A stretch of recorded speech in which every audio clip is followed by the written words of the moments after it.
শুক্রবার শিশু সুরক্ষা সংক্রান্ত নানান বিষয় খতিয়ে দেখতে মালদায় পরিদর্শনে এলেন রাজ্য শিশু সুরক্ষা অধিকার আয়োগের উপদেষ্টা অনন্যা চক্রবর্তী।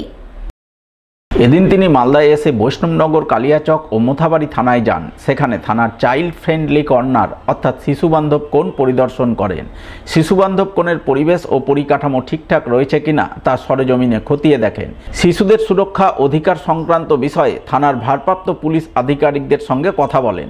পরে রাজ্য শিশু সুরক্ষা অধিকার আয়োগের উপদেষ্টা অনন্যা চক্রবর্তী সংবাদ মাধ্যমের মুখোমুখি হয়ে বলেন, আমরা থানাগুলো ভিজিট করছি, এখানে কীরকম ক্রাইম রেট বাচ্চাদের এগেন্স্টে সেটা জানতে এবং চাইল্ড ফ্রেন্ডলি কর্নারগুলো কেমন আছে, মানে ফাংশনাল কিনা সেটা দেখতে, এবং যে এলাকাতে যে সমস্যা, ধরুন কোনো জায়গায় চাইল্ড ম্যারেজ সমস্যা, কোনো জায়গায় পক্সো সমস্যা, তো এই জায়গাগুলোকে ধরে আমরা পরবর্তীকালে ওয়ার্কশপ করবো, অ্যাওয়ারনেস ক্যাম্পেইন করবো। তো সেইগুলো জানার জন্য আমাদের জানা দরকার যে কোথায় কী সমস্যা, সেই জন্যই ভিজিট। মোথাবাড়ি থানার চাইল্ড ফ্রেন্ডলি কর্নার পরিদর্শনের পর রাজ্যের শিশু সুরক্ষা অধিকার আয়োগের উপদেষ্টা অনন্যা চক্রবর্তী মালদা মেডিকেল কলেজ হাসপাতাল পরিদর্শনে যান। তিনি সংশ্লিষ্ট দপ্তরের আধিকারিক ও সদস্যদের নিয়ে হাসপাতালের বিভিন্ন ওয়ার্ড ঘুরে দেখেন। হাসপাতাল কর্তৃপক্ষের সঙ্গে মহিলা ও শিশুদের চিকিৎসা সংক্রান্ত বিষয়ে কথা বলেন। কর্তৃপক্ষকে সাফ জানিয়ে দেন, মুখ্যমন্ত্রীর নির্দেশে আগামী দিনে বাংলার সরকারি হাসপাতালের বাইরের রাজ্যের মানুষ বিনামূল্যে চিকিৎসা পরিষেবা পাবেন না। শুধুমাত্র বাংলার মানুষ বাংলার হাসপাতালে বিনামূল্যে চিকিৎসা পরিষেবা পাবেন। বাইরের রাজ্যের মানুষকে বাংলার সরকারি হাসপাতালে চিকিৎসা পরিষেবা নিতে হলে কিছু অর্থ প্রদান করতে হবে। কত পরিমাণ অর্থ তা আগামী দিনে রাজ্য স্বাস্থ্য দপ্তর ঠিক করবে।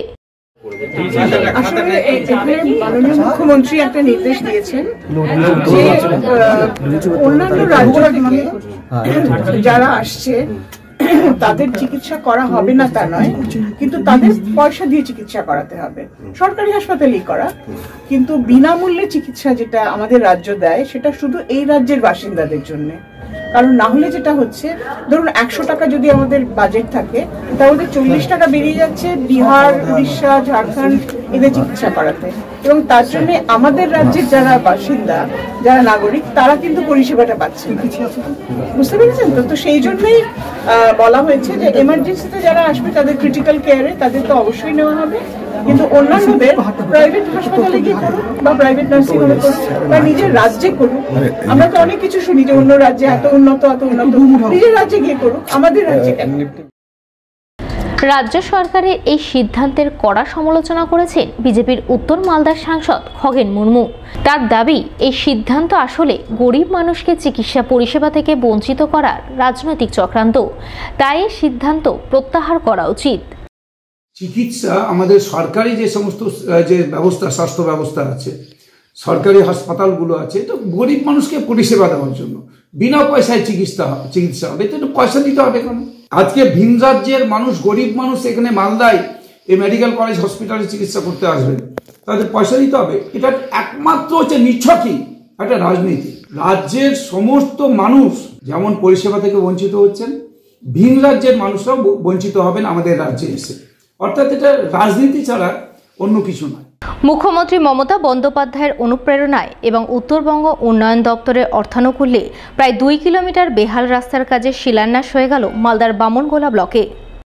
শুক্রবার বামনগোলা ব্লকের মদনাবতী গ্রাম পঞ্চায়েতের শামসাবাদ মোড় থেকে ব্রাহ্মণী নদীঘাট এবং কবিরাজপাড়া পর্যন্ত রাস্তার কাজের আনুষ্ঠানিক সূচনা করেন উত্তরবঙ্গ উন্নয়ন দপ্তরের প্রতিমন্ত্রী সাবিনা ইয়াসমিন। এছাড়া উপস্থিত ছিলেন বামনগোলা ব্লকের বিডিও রাজু কুন্ডু, জেলা পরিষদের কর্মাধ্যক্ষ পূর্ণিমা বারুই, বামনগোলা পঞ্চায়েত সমিতির সভাপতি পারুল কুজুর সহ আরও অনেকেই।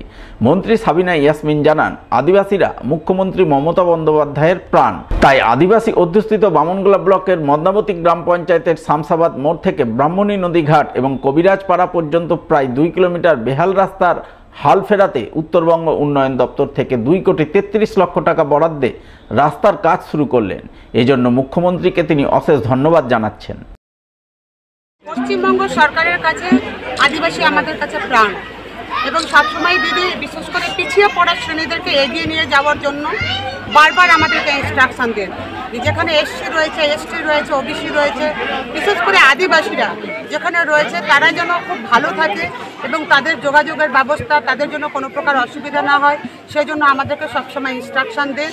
এবং আজকে সেই কথা মাথায় রেখে আমরা উত্তরবঙ্গ উন্নয়ন দপ্তর থেকে আমাদের বামনগোলা ব্লকের শামসাবাদ মোড় হতে ব্রাহ্মণ নদীঘাট এবং কবিরাজপাড়া পর্যন্ত আমরা 2,33,00,000 টাকা ব্যয়ে একটা কংক্রিট ঢালাই রাস্তার আমরা শুভ সূচনা করলাম। এই জন্য আমি ধন্যবাদ জানাচ্ছি বাংলার মুখ্যমন্ত্রী শ্রীমতী মমতা ব্যানার্জিকে। অন্যদিকে এদিনই গ্রামবাসীদের বেহাল রাস্তা সংস্কারের দীর্ঘদিনের দাবি পূরণ করলেন পুরাতন মালদা পঞ্চায়েত সমিতির সভাপতি রুম্পা রাজবংশী। তিনি পুরাতন মালদার মঙ্গলবাড়ি গ্রাম পঞ্চায়েতের জলঙ্কা গ্রামে কংক্রিট ঢালাই রাস্তার কাজের সূচনা করলেন শুক্রবার। এই রাস্তার জন্য পুরাতন মালদা পঞ্চায়েত সমিতির 15 ফিন্যান্স থেকে মোট 3 লক্ষ টাকা বরাদ্দ হয়ে গেছে বলে জানা গেছে। মঙ্গলবাড়ি জিপিতে আমরা জলঙ্গা গ্রামে আজকে আমরা উপস্থিত হয়েছি। উপস্থিত হওয়ার একটাই কারণ, এখানকার লোকের অনেক দিনের দাবি দাবা ছিল, রাস্তার বেহাল অবস্থা, লোকের সামনে স্কুলও আছে, তাদের কথা মাথায় রেখে আজকে আমরা পঞ্চায়েত সমিতির পক্ষ থেকে প্ল্যানে পাস করিয়ে এই রাস্তাটি আমরা উদ্ঘাটন করলাম। মিজোরামে নির্মীয়মান রেল সেতু ভেঙে মালদায় 23 জন মৃত শ্রমিকের মধ্যে বাকি 4 জনের পরিবারকে শুক্রবার 5 লক্ষ টাকার আর্থিক অনুদান প্রদান। রাজ্য সরকারের তরফে আর্থিক অনুদান প্রদান করল মালদা জেলা প্রশাসন। এদিন মৃত 4 শ্রমিকের পরিবারবর্গকে জেলা প্রশাসনিক ভবনে ডেকে তাদের হাতে 5 লক্ষ টাকা করে আর্থিক অনুদানের চেক তুলে দেন রাজ্যের মন্ত্রী সাবিনা ইয়াসমিন, জেলা শাসক নিতিন সিংহানিয়া, জেলা পরিষদের সভাধিপতি লিপিকা বর্মন ঘোষ সহ অন্যান্যরা। টোটাল আমাদের 23 জন আমাদের নিখোঁজ ছিল, তার মধ্যে সম্পূর্ণ ডেড বডি চলে এসেছিল, 4 জন আমাদের বাকি ছিল, কারণ বডি শনাক্ত করার মতো পজিশনে ছিল না, ডেমার অনেকজন ছিল। যাই হোক, পরবর্তীকালে যা প্রসেস হয় ডিএনএ টেস্টের মাধ্যমে সেটা করে দিয়ে তাদের বাকি ছিল আর কি। আমাদের অনারেবল সিএম শ্রীমতী মমতা ব্যানার্জি প্রত্যেকটা পরিবারের জন্য ফ্যামিলি বেনিফিট যে 5 লক্ষ টাকা দেওয়ার কথা, সেটা চাই যে 4 ব্যক্তির জমা বাকি ছিল তাদের পরিবারকে আজকে আমাদের জেলা শাসক শ্রী নিতিন সিংহানিয়া ডেকেছিলেন, ওনাদের হাতে আমরা সেই চেক তুলে দিলাম।